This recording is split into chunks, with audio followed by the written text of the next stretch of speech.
Salmo capítulo 19. Los cielos cuentan la gloria de Dios y el firmamento anuncia la obra de sus manos. Un día emite palabra a otro día y una noche a otra noche declara sabiduría. No hay lenguaje, ni palabras, ni es oída su voz. Por toda la tierra salió su voz y hasta el extremo del mundo sus palabras.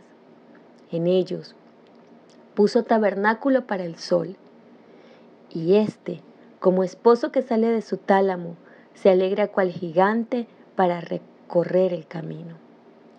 De un extremo de los cielos es su salida, y su curso hasta el término de ellos, y nada hay que se esconda de su calor. La ley de Jehová es perfecta que convierte el alma. El testimonio de Jehová es fiel que hace sabio al sencillo. Los mandamientos de Jehová son rectos que alegran el corazón. El precepto de Jehová es puro que alumbra los ojos. El temor de Jehová es limpio que permanece para siempre. Los juicios de Jehová son verdad, todos justos. Deseables son más que el oro y más que mucho oro afinado, y dulces más que miel y que la que destila del panal. Tu siervo es además amonestado con ellos. En guardarlos hay grande galardón. ¿Quién podrá entender sus propios errores? Líbrame de los que me son ocultos. Preserva también a tu siervo de las soberbias, que no se enseñoreen de mí. Entonces seré íntegro y estaré limpio de gran rebelión. Sean gratos los dichos de mi boca y la meditación de mi corazón delante de ti, oh Jehová, roca mía y redentor mío. Salmo capítulo 20. Jehová te oiga en el día de conflicto. El nombre del Dios de Jacob te defienda. Te envíe ayuda desde el santuario y desde Sión te sostenga. Haga memoria de todas tus ofrendas y te acepte tu holocausto. Te dé conforme al deseo de tu corazón y cumpla todo tu consejo. Nosotros nos alegraremos en tu salvación y alzaremos pendón en el nombre de nuestro Dios. Conceda a Jehová todas tus peticiones. Ahora conozco que Jehová salva a su ungido, lo oirá desde sus santos cielos, con la potencia salvadora de su diestra. Estos confían en carros y aquellos en caballos, mas nosotros del nombre de Jehová nuestro Dios tendremos memoria. Ellos flaquean y caen, mas nosotros nos levantamos y estamos en pie. Salva Jehová, que el rey nos oiga en el día que lo invoquemos. Génesis capítulo 5. Este es el libro de las generaciones de Adán. El día que creó Dios al hombre a semejanza de Dios lo hizo. Varón y hembra los creó y los bendijo y llamó el nombre de ellos Adán, el día en que fueron creados. Y vivió Adán 130 años y engendró un hijo a su semejanza, conforme a su imagen, y llamó su nombre Set. Y fueron los días de Adán después que engendró hace 800 años y engendró hijos e hijas. Y fueron todos los días que vivió Adán 930 años y murió. Vivió Set 105 años y engendró a Enos. Y vivió Set después que engendró a Enos 807 años y engendró hijos e hijas. Y fueron todos los días de Set 912 años y murió. Vivió Enos 90 años y engendró a Cainán. Y vivió Enos después que engendró a Cainán 815 años y engendró hijos e hijas. Y fueron todos los días de Enos 905 años y murió. Vivió Cainán 70 años y engendró a Mahalaleel. Y vivió Cainán después que engendró a Mahalaleel 840 años y engendró hijos e hijas. Y fueron todos los días de Cainán 910 años y murió. Y vivió Mahalaleel 65 años y engendró a Jared. Y vivió Mahalaleel después que engendró a Jared 830 años y engendró hijos e hijas. Y fueron todos los días de Mahalaleel 895 años y murió. Vivió Jared 162 años y engendró a Enoc. Y vivió Jared después que engendró a Enoc 800 años y engendró hijos e hijas. Y fueron todos los días de Jared 962 años y murió. Vivió Enoc 65 años y engendró a Matusalén. Y caminó Enoc con Dios después que engendró a Matusalén 300 años y engendró hijos e hijas. Y fueron todos los días de Enoc 365 años. Caminó pues Enoc con Dios y desapareció porque le llevó Dios. Vivió Matusalén 187 años y engendró a Lamec. Y vivió Matusalén después que engendró a Lamec 782 años y engendró hijos e hijas. Fueron pues todos los días de Matusalén 969 años y murió. Vivió Lamec 182 años y engendró un hijo, y llamó su nombre Noé, diciendo: Este nos aliviará de nuestras obras y del trabajo de nuestras manos a causa de la tierra que Jehová maldijo. Y vivió Lamec después que engendró a Noé 595 años y engendró hijos e hijas, y fueron todos los días de Lamec 777 años y murió. Y siendo Noé de 500 años, engendró a Sem, a Cam y a Jafet. Set y Enoc. Adán tuvo otro hijo que debía ser el heredero de la promesa divina, el heredero de la primogenitura espiritual. El nombre dado a este hijo, Set, significa señalado o compensación, pues dijo la madre: Dios me ha sustituido otra simiente en lugar de Abel, a quien mató Caín. Génesis capítulo 4, versículo 25. Set aventajaba en estatura a Caín y Abel, y se parecía a su padre Adán más que sus otros hermanos. Tenía un carácter digno y seguía las huellas de Abel. Sin embargo, no había heredado más bondad natural que Caín. Acerca de la creación de Adán se dice: a la semejanza de Dios lo hizo, pero el hombre, después de la caída, engendró un hijo a su semejanza, conforme a su imagen. Génesis capítulo 5, versículos 1 y 3. En tanto que Adán había sido creado sin pecado, a la semejanza de Dios, Set, así como Caín, heredó la naturaleza caída de sus padres, pero recibió también el conocimiento del Redentor e instrucción acerca de la justicia. Mediante la gracia divina, sirvió y honró a Dios y trabajó como Abel lo hubiera hecho de haber vivido, para cambiar las mentes pecaminosas de los hombres y encauzarlas a reverenciar y obedecer a su Creador. Y a Set también le nació un hijo, y llamó su nombre Enos. Entonces los hombres comenzaron a llamarse del nombre de Jehová. Génesis capítulo 4, versículo 26. Los fieles habían adorado a Dios antes, pero a medida que aumentaba el número de los seres humanos, se hacía más visible la distinción entre las dos clases en que se dividían. Había franca lealtad hacia Dios de parte de una clase, así como desprecio y desobediencia de parte de la otra.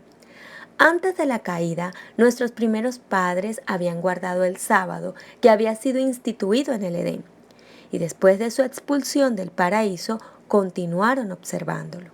Habían gustado los amargos frutos de la desobediencia y habían aprendido lo que tarde o temprano aprenderán todos aquellos que pisotean los mandamientos de Dios, a saber que los preceptos divinos son sagrados e inmutables y que la pena por la transgresión es ineludible.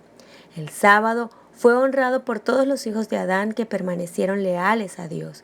Pero Caín y sus descendientes no respetaron el día en el cual Dios había reposado. Eligieron su propio tiempo para el trabajo y el descanso, sin tomar en cuenta el mandamiento expreso de Jehová. Al recibir la maldición de Dios, Caín se había retirado de la familia de sus padres. Había escogido primeramente el oficio de labrador y luego fundó una ciudad a la cual dio el nombre de su hijo mayor. Se había retirado de la presencia del Señor, desechando la promesa del Edén restaurado para buscar riquezas y placer en la tierra maldita por el pecado. Y así se había destacado como caudillo de la gran multitud que adora al Dios de este mundo. Sus descendientes se distinguieron en todo lo referente al mero progreso terrenal y material, pero menospreciaron a Dios y se opusieron a sus propósitos hacia el hombre. Al homicidio, cuya comisión iniciara Caín, Lamec, su quinto descendiente, agregó la poligamia y con cínica jactancia reconoció a Dios tan solo para sacar de la venganza prometida a Caín una garantía de su propia salvaguardia. Abel había llevado una vida pastoral, habitando en tiendas o cabañas, y los descendientes de Set hicieron lo mismo y se consideraron peregrinos y advenedizos sobre la tierra, que buscaban una patria mejor, es a saber, la celestial. Hebreos capítulo 11, versículos 13 y 16. Durante algún tiempo, las dos clases permanecieron separadas. Esparciéndose del lugar en que se establecieron primeramente, los descendientes de Caín se dispusieron por todos los llanos y valles donde habían habitado los hijos de Set, y estos, para escapar a la influencia contaminadora de aquellos, se retiraron a las montañas y allí establecieron sus hogares. Mientras duró esta separación, los hijos de Set se mantuvieron en el culto a Dios en toda su pureza, pero con el transcurso del tiempo se aventuraron poco a poco a mezclarse con los habitantes de los valles. Esta asociación produjo los peores resultados. Vieron los hijos de Dios que las hijas de los hombres eran hermosas, Génesis capítulo 6, versículo 2. Atraídos por la hermosura de las hijas de los descendientes de Caín, los hijos de Set desagradaron al Señor, aliándose con ellas en matrimonio. Muchos de los que adoraban a Dios fueron inducidos a pecar mediante los halagos que ahora estaban constantemente ante ellos, y perdieron su carácter peculiar y santo. Al mezclarse con los depravados, llegaron a ser semejantes a ellos en espíritu y en obras. Menospreciaron las restricciones del séptimo mandamiento y tomáronse mujeres escogiendo entre todas. Los hijos de Set siguieron el camino de Caín. Judas 11. Fijaron su atención en la prosperidad y el gozo terrenales y descuidaron los mandamientos del Señor. A los hombres no les pareció tener a Dios en su noticia, se desvanecieron en sus discursos y el necio corazón de ellos fue entenebrecido. Por tanto, Dios los entregó a una mente depravada. Romanos capítulo 1, versículos 21 y 28. El pecado se extendió por toda la tierra como lepra mortal. Adán vivió casi 1000 años entre los hombres, como testigo de los resultados del pecado. Con toda fidelidad trató de poner coto a la corriente del mal. Se le habían ordenado instruir a su descendencia en el camino del Señor y cuidadosamente atesoró lo que Dios le había revelado y lo repetía a las generaciones que se sucedían, a sus hijos y a sus nietos hasta la 9ª generación. Pudo describir a Adán el estado santo y feliz del hombre en el paraíso y repitiéndoles la historia de su caída, les refirió los sufrimientos mediante los cuales Dios le había enseñado la necesidad de adherirse estrictamente a su ley y les explicó las misericordiosas medidas tomadas para su salvación. Pero solo unos pocos prestaron atención a sus palabras. A menudo le hacían amargos reproches por el pecado que había traído tanto dolor a sus descendientes. La de Adán fue una vida de tristeza, humildad y contrición. Cuando salió del Edén, la idea de que tendría que morir le hacía estremecerse de terror. Conoció por primera vez la realidad de la muerte en la familia humana cuando Caín, su primogénito, asesinó a su hermano. Lleno del más agudo remordimiento por su propio pecado y doblemente acongojado por la muerte de Abel y el rechazamiento de Caín, Adán estaba abrumado por la angustia. Veía cómo por doquiera se esparcía la corrupción que iba a causar finalmente la destrucción del mundo mediante un diluvio. Y a pesar de que la sentencia de muerte pronunciada sobre él por su hacedor le había parecido terrible al principio, después de presenciar durante casi 1000 años los resultados del pecado, Adán llegó a considerar como una misericordia el que Dios pusiera fin a su vida de sufrimiento y dolor. No obstante la iniquidad del mundo antediluviano, esta época no fue, como a menudo se ha supuesto, una era de ignorancia y barbarie. Los hombres tuvieron oportunidad de alcanzar un alto desarrollo moral e intelectual. Poseían gran fuerza física y mental, y sus ventajas para adquirir conocimientos religiosos y científicos eran incomparables. Es un error suponer que porque vivían muchos años sus mentes alcanzaban tarde su madurez.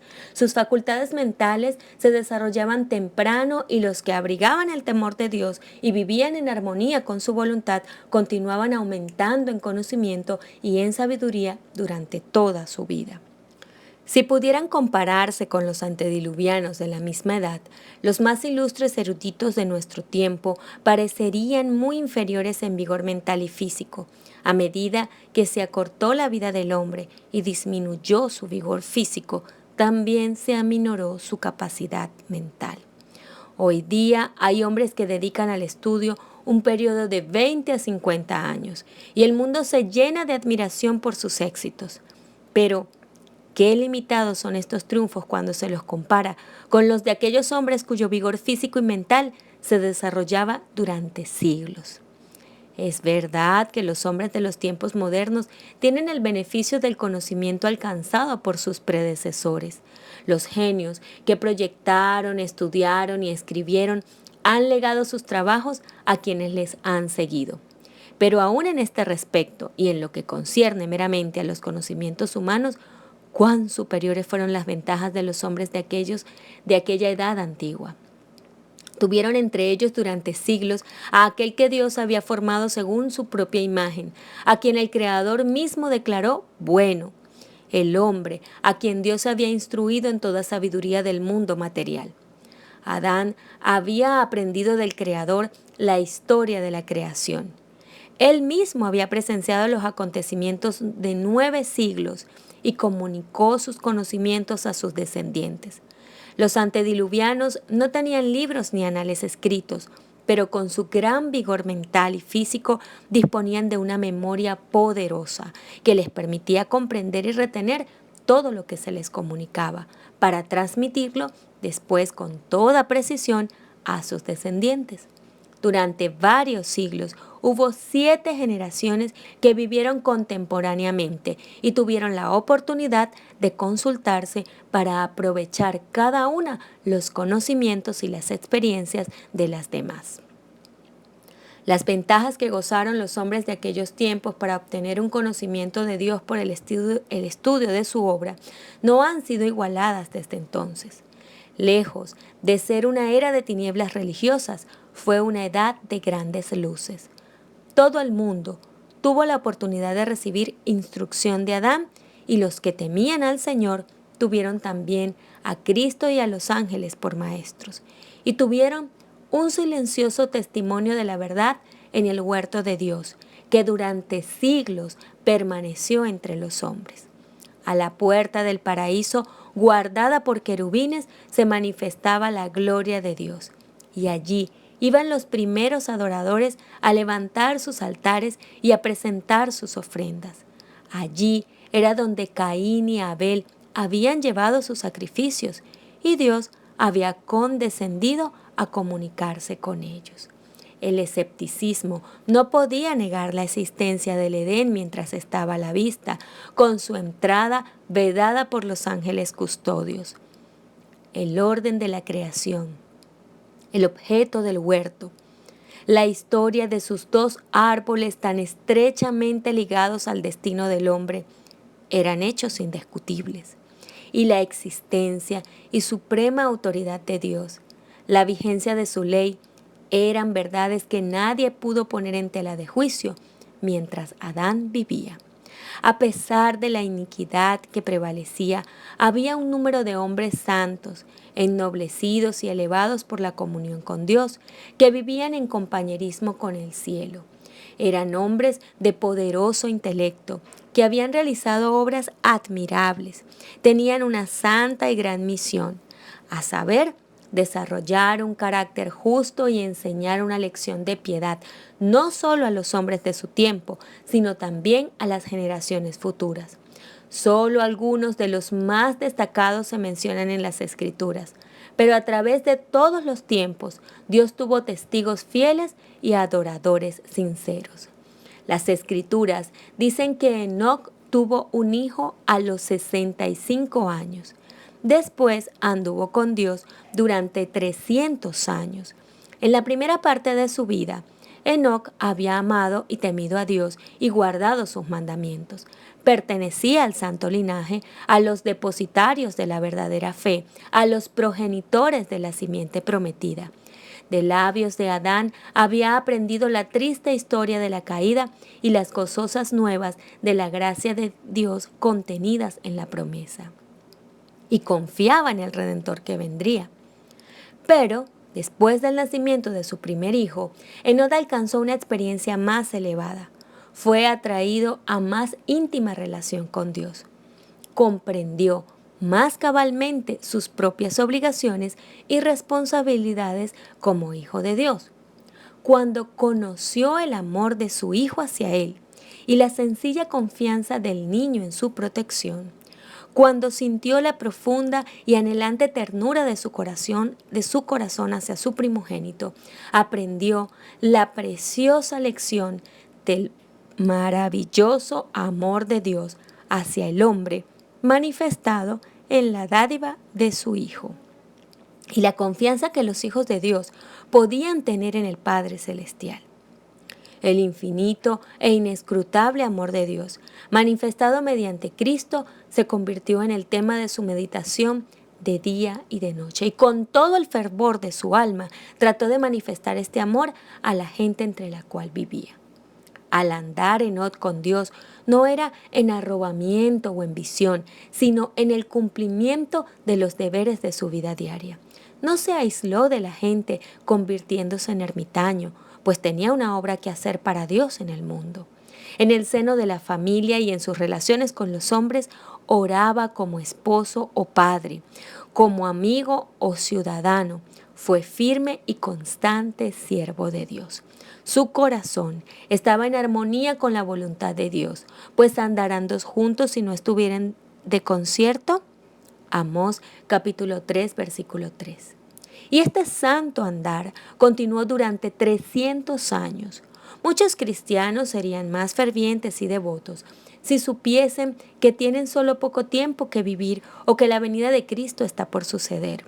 Pero en el caso de Enoc, su fe se fortalecía y su amor hacía más ardiente a medida que pasaban los siglos. Enoc poseía una mente poderosa, bien cultivada y profundos conocimientos. Dios le había honrado con revelaciones especiales. Sin embargo, por el hecho de que estaba en continua comunión con el cielo y reconocía constantemente la grandeza y perfección divinas, fue uno de los hombres más humildes. Cuanto más íntima era su unión con Dios, tanto más profundo era el sentido de su propia debilidad e imperfección. Afligido por la maldad creciente de los impíos y temiendo que la infidelidad de esos hombres pudiese aminorar su veneración hacia Dios, Enoc eludía el asociarse continuamente con ellos y pasaba mucho tiempo en la soledad dedicándose a la meditación y a la oración. Así esperaba ante el Señor, buscando un conocimiento más claro de su voluntad a fin de cumplirla. Para él, la oración era el aliento del alma. Vivía en la misma atmósfera del cielo. Por medio de santos ángeles, Dios reveló a Enoc su propósito de destruir al mundo mediante un diluvio, y también le hizo más manifiesto el plan de la redención. Mediante el espíritu de profecía, lo llevó a través de las generaciones que vivirían después del diluvio y le mostró los grandes eventos relacionados con la segunda venida de Cristo y el fin del mundo. Enoc había estado preocupado acerca de los muertos. Le habían parecido que los justos y los impíos se convertirían igualmente en polvo y que este sería su fin. No podía concebir que los justos vivieran más allá de la tumba. En visión profética se le instruyó concerniente a la muerte de Cristo y se le mostró su venida en gloria, acompañado de todos los santos ángeles para rescatar a su pueblo de la tumba. También vio la corrupción que habría en el mundo cuando Cristo viniera por segunda vez, y habría una generación presumida, jactanciosa y empecinada que negaría al único Dios y al Señor Jesucristo, pisoteando la ley y despreciando la redención. Vio a los justos coronados de gloria y honor, y a los impíos desechados de la presencia del Señor y destruidos por el fuego. Enoc se convirtió en el predicador de la justicia e hizo saber al pueblo lo que Dios le había revelado. Los que temían al Señor buscaban a este hombre santo para compartir su instrucción y sus oraciones. También trabajó públicamente, dando los mensajes de Dios a todos los que querían oír las palabras de advertencia. Su obra no se limitaba a los descendientes de Set. En la tierra, a donde Caín había tratado de huir de la divina presencia, el profeta de Dios dio a conocer las maravillosas escenas que había presenciado en visión. He aquí, dijo, el Señor es venido con sus santos millares a hacer juicio contra todos y a convencer a todos los impíos de entre ellos, tocante a todas sus obras de impiedad que han hecho impíamente. Judas 14:15. Enoc condenaba intrépidamente el pecado, mientras predicaba el amor de Dios en Cristo a la gente de aquel entonces, y le rogaba que abandonaran sus malos caminos, reprobaba la prevaleciente iniquidad y amonestaba a los hombres de su generación, manifestándoles que vendría el juicio sobre los transgresores. El Espíritu de Cristo habló por medio de Enoc, y se manifestaba no solo en expresiones de amor, compasión y súplica, pues los santos hombres no hablan solo palabras halagadoras. Dios pone en el corazón y en los labios de sus mensajeros las verdades que han de expresar a la gente, verdades agudas y cortantes como una espada de dos filos. El poder de Dios, que obraba con su siervo, se hacía sentir entre los que le oían. Algunos prestaban oídos a la amonestación y renunciaban a su vida de pecado, pero las multitudes se mofaban del solemne mensaje y seguían más osadamente en sus malos caminos. En los últimos días, los siervos de Dios han de dar al mundo un mensaje parecido, que será recibido también con incredulidad y burla. El mundo antediluviano rechazó las palabras de amonestación del que anduvo con Dios, e igualmente la última generación no prestará atención a las advertencias de los mensajeros del Señor. En medio de una vida de activa labor, Enoc mantenía fielmente su comunión con Dios. Cuanto más intensas y urgentes eran sus labores, tanto más constantes y fervorosas eran sus oraciones. Seguía apartándose durante ciertos lapsos de todo trato humano. Después de permanecer algún tiempo entre la gente, trabajando para beneficiarla mediante la instrucción y el ejemplo, se retiraba con el fin de estar solo, para satisfacer su sed y hambre de aquella divina sabiduría que solo Dios puede dar. Manteniéndose así en comunión con Dios, Enoc llegó a reflejar más y más la imagen divina. Tenía el rostro radiante de una santa luz, semejante a la que resplandece del rostro de Jesús. Cuando regresaba de estar en comunión con Dios, hasta los impíos miraban con reverencia ese sello del cielo en su semblante. La iniquidad de los hombres había llegado a tal grado que su destrucción quedó decretada. A medida que los años pasaban, crecía más la ola de la culpabilidad humana y se volvían más obscuras las nubes del juicio divino. Con todo, Enoc, el testigo de la fe, perseveró en su camino, amonestando, suplicando, implorando, tratando de rechazar la ola de culpabilidad y de detener los dardos de la vergüenza. Aunque sus amonestaciones eran menospreciadas por el pueblo pecaminoso y amante del placer, tenía el testimonio de la aprobación de Dios y continuó fielmente la lucha contra la iniquidad reinante, hasta que Dios lo trasladó de un mundo de pecado al gozo puro del cielo.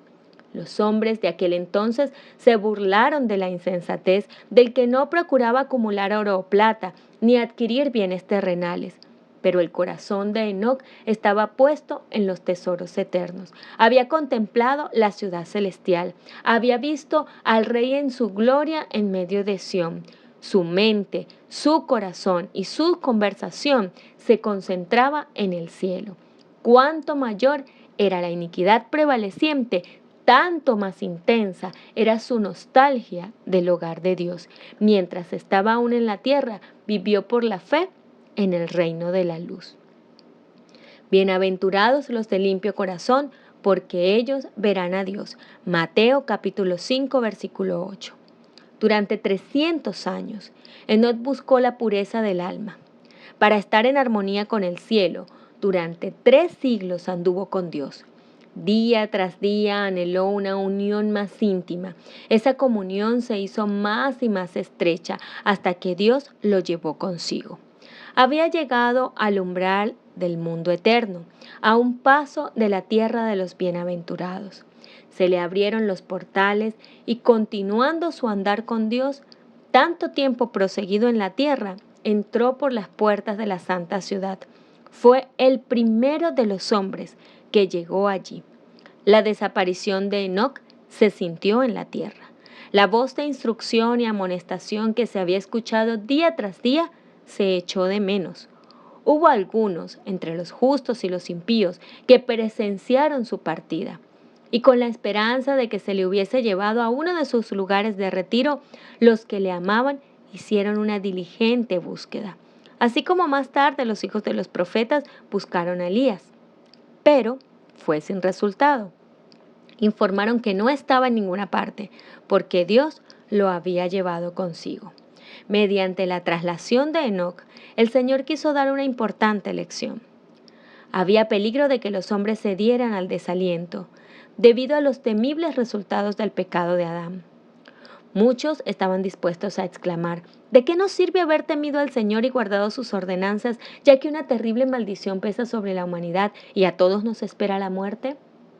Pero las instrucciones que Dios dio a Adán, repetidas por Set y practicadas por Enoc, despejaron las tinieblas y la tristeza e infundieron al hombre la esperanza de que, como por Adán vino la muerte, por el Redentor prometido vendría la vida y la inmortalidad. Satanás procuraba inculcar a los hombres la creencia de que no había premio para los justos ni castigo para los impíos, y que era imposible para el hombre obedecer los estatutos divinos. Pero en el caso de Enoc, Dios declara de sí mismo que existe y que es remunerador de los que le buscan. Hebreos 11:6. Revela lo que hará en bien de los que guardarán sus mandamientos. A los hombres se les demostró que se puede obedecer la ley de Dios, que aun viviendo entre pecadores corruptos, podían, mediante la gracia de Dios, resistir la tentación y llegar a ser puros y santos. Vieron en su ejemplo la bienaventuranza de esa vida, y su traslación fue una evidencia de la veracidad de su profecía acerca del porvenir que traería un galardón de felicidad, gloria y vida eterna para los obedientes, y de condenación, pesar y muerte para el transgresor. Por la fe, Enoc fue traspuesto para no ver muerte. Y antes de que fuese traspuesto, tuvo testimonio de haber agradado a Dios, versículo 5. En medio de un mundo condenado a la destrucción por su iniquidad, Enoc pasó su vida en tan íntima comunión con Dios que no se le permitió caer bajo el poder de la muerte. El piadoso carácter de este profeta representa el estado de santidad que deben alcanzar todos los que serán comprados de entre los de la tierra. Apocalipsis capítulo 14, versículo 3. En el tiempo de la segunda venida de Cristo, en ese entonces, así como en el mundo antediluviano, prevalecerá la iniquidad. Siguiendo los impulsos de su corrupto corazón y las enseñanzas de una filosofía engañosa, el hombre se rebelará contra la autoridad del cielo. Pero así como Enoc, el pueblo de Dios buscará la pureza de corazón y la conformidad con la voluntad de su Señor hasta que refleje la imagen de Cristo. Tal como lo hizo Enoc, anunciarán al mundo la segunda venida del Señor y los juicios que permanecerán la transgresión. Mediante su conversación y ejemplos santos condenarán los pecados de los impíos. Así como Enoc fue trasladado al cielo antes de la destrucción del mundo por el diluvio, así también los justos vivos serán traspuestos de la tierra antes de la destrucción por el fuego. Dice el apóstol: todos ciertamente no dormiremos, mas todos seremos transformados en un momento, en un abrir de ojo, a la final trompeta, porque el mismo Señor, con aclamación, con voz de arcángel y con trompeta de Dios, descenderá del cielo. Primera de Corintios, capítulo 15, versículos 51 y 52. Porque será tocada la trompeta y los muertos serán levantados sin corrupción y nosotros seremos transformados. Los muertos en Cristo resucitarán primero. Luego nosotros, los que vivimos, los que quedamos juntamente con ellos, seremos arrebatados en las nubes a recibir al Señor en el aire, y así estaremos siempre con el Señor. Por tanto, consolaos los unos a los otros en estas palabras. Primera de Tesalonicenses, capítulo 4, versículos 16 al 18.